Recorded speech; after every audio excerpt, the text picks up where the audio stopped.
கொஞ்சம் காஃபி, நிறைய கதைகள். நான் உங்கள் ரேகா. மௌன யுத்தம் இறுதி பாகத்திற்கு உங்களை அன்புடன் அழைக்கின்றேன்.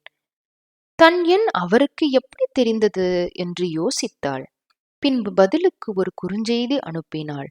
பதில் வந்த அடுத்த நொடி கைபேசியில் அழைத்தான். இருவரும் வெகு நேரம் உரையாடினர்.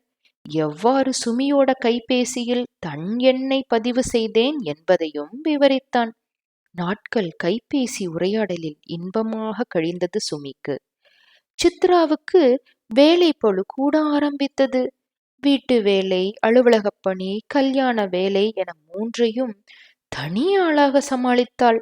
சுந்தர் திருமண வேலையில் மட்டும் பங்கு எடுத்துக்கொண்டார். சாதாரண நாட்களில் சுமித்ராவை வீட்டு வேலைக்கு துணையாக அழைத்தாலே குதிக்கும் சுந்தர் இப்போது கேட்கவா வேண்டும்? சுமியோ கல்யாண கனவில் மிதந்து கொண்டிருந்தாள்.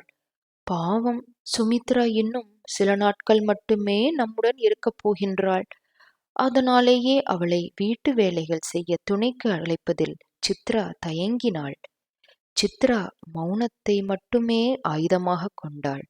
சுபயோக சுபதினத்தில் சுமித்ரா பிரவீன் திருமணம் கோலாகலமாக நடந்தது. திருமணத்திற்கு பிறகு நடக்கும் அனைத்து சடங்குகளும் முடிந்து சுமித்ராவும் பிரவீனும் பெங்களூருவுக்கு தனி குடித்தனம் சென்றனர். சுமித்ரா தன் பணியை பெங்களூருவுக்கு மாற்றிக்கொண்டாள். சுமித்ரா பெங்களூருவுக்கு கிளம்பும் பொழுது சுந்தர் வெகுவாக கலங்கி போனார். சித்ராவும் கண் கலங்கினாள். சுமித்ரா தாயை கட்டிக்கொண்டு கண் கலங்கினாள். சுமித்ரா இன்றி வீடு வெறுமையாக தோன்றியது.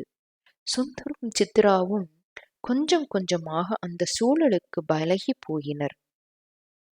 சித்ராவின் நிலை மட்டும் மாறவில்லை. வீட்டு வேலையின் சுமை மட்டும்தான் சிறிது குறைந்திருந்தது. மற்றபடியெல்லாம் அப்படியே. நாட்கள் ஓடின. சுமித்ரா தொடர் விடுமுறை வருவதால் சென்னைக்கு வருவதாக தெரிவித்திருந்தாள். சுந்தரை கையிலேயே பிடிக்க முடியவில்லை. சுமித்ரா மட்டும்தான் வந்தாள். அவளுடைய கணவனுக்கு விடுப்பு கிடைக்கவில்லை. மாமியார் வீட்டில் 2 நாட்கள் தங்கியிருந்தாள். அவளை தன் மகளை போன்று நன்றாக கவனித்துக் கொண்டனர். பின்பு சுமித்ரா தனது பெற்றோர் வீட்டிற்கு வந்தாள். சுந்தரும் சித்ராவும் அவளை தாங்கினர். இரவு உணவு வேளையின் போது, சுமித்ரா, நீ சந்தோஷமா இருக்கியா என்று சித்ரா வினவினாள். சுமித்ரா சிறிது மௌனத்திற்கு பிறகு, பிரவீன், அத்தை, மாமா எல்லோரும் என்ன நல்லா பாத்துக்கிறாங்க. ஆனால் என்று இழுத்தாள். என்ன சுமிமா என்று சுந்தர் பதறினார். புகார் பட்டியலை வாசிக்கத் தொடங்கினாள் சுமி. அப்பா, நானும் தான் வேலைக்கு போறேன். காலையில எந்திரிச்சு எல்லா வேலையும் நானே முடிக்கணும். இரவும் இதே கதை தான். சனி ஞாயிறுனா இன்னும் மோசம். பிரவீன் எனக்கு உதவியா ஒரு வேலையை செய்யறதில்லப்பா. காலையிலயும் சரி, இரவுலையும் சரி, எப்ப பார்த்தாலும் கைபேசிதான். அப்படி என்னத்தை தான் ஆராய்வாரோ தெரியல. என்னால முடியலப்பா என்று அழுதாள். என்ன மனுஷன் அவரு! என் குழந்தை எப்படி எல்லா வேலையும் தனியா செஞ்சுட்டு வேலைக்கும் போவா? மனசாட்சியே கிடையாதா என்று பொங்கிய சுந்தர் சுமியை தேற்றினார். என்ன சித்ரா, மாப்பிள்ளை இப்படி இருக்காரு என்று வினவினார். சித்ரா மௌனமாக ஒரு பார்வை பார்த்தாள். அந்த பார்வை யாரோ சுந்தரை சம்பட்டியால் அடித்தது போல் இருந்தது. மௌனமாக தனது அறைக்கு சென்று விட்டார். சமையல் அறையில் தன் வேலையை பார்த்து கொண்டிருந்தாள் சித்ரா. பின்புறமாக தன் தாயை கட்டிக்கொண்ட சுமித்ரா, அம்மா, என்ன மன்னிச்சிடுமா. நீயும் இப்படித்தானே வருஷ கணக்கா இருக்க. ஒரு நாள் கூட உன் வழிய நான் புரிஞ்சுக்கிட்டதே இல்லையேம்மா. மன்னிச்சிடுமா என்று விம்மினாள். சித்ரா அவளை தேற்றி உறங்க வைத்துவிட்டு தன் அறைக்கு சென்றாள். சித்ரா படுத்தவுடன் உறங்கி போனாள். சுந்தரால் மட்டும் முடியவே இல்லை. நெருஞ்சி முள் போன்று சித்ராவின் பார்வை அழுத்தியது. மறுநாள் காலை சித்ரா முழித்த பொழுது சுந்தர் இருக்கவில்லை. உணவு மேஜையில் சித்ராவுக்காக காப்பி கோப்பையுடன் காத்து கொண்டிருந்தார் சுந்தர். சித்ரா மகிழ்ச்சியில் கண் கலங்கினாள்.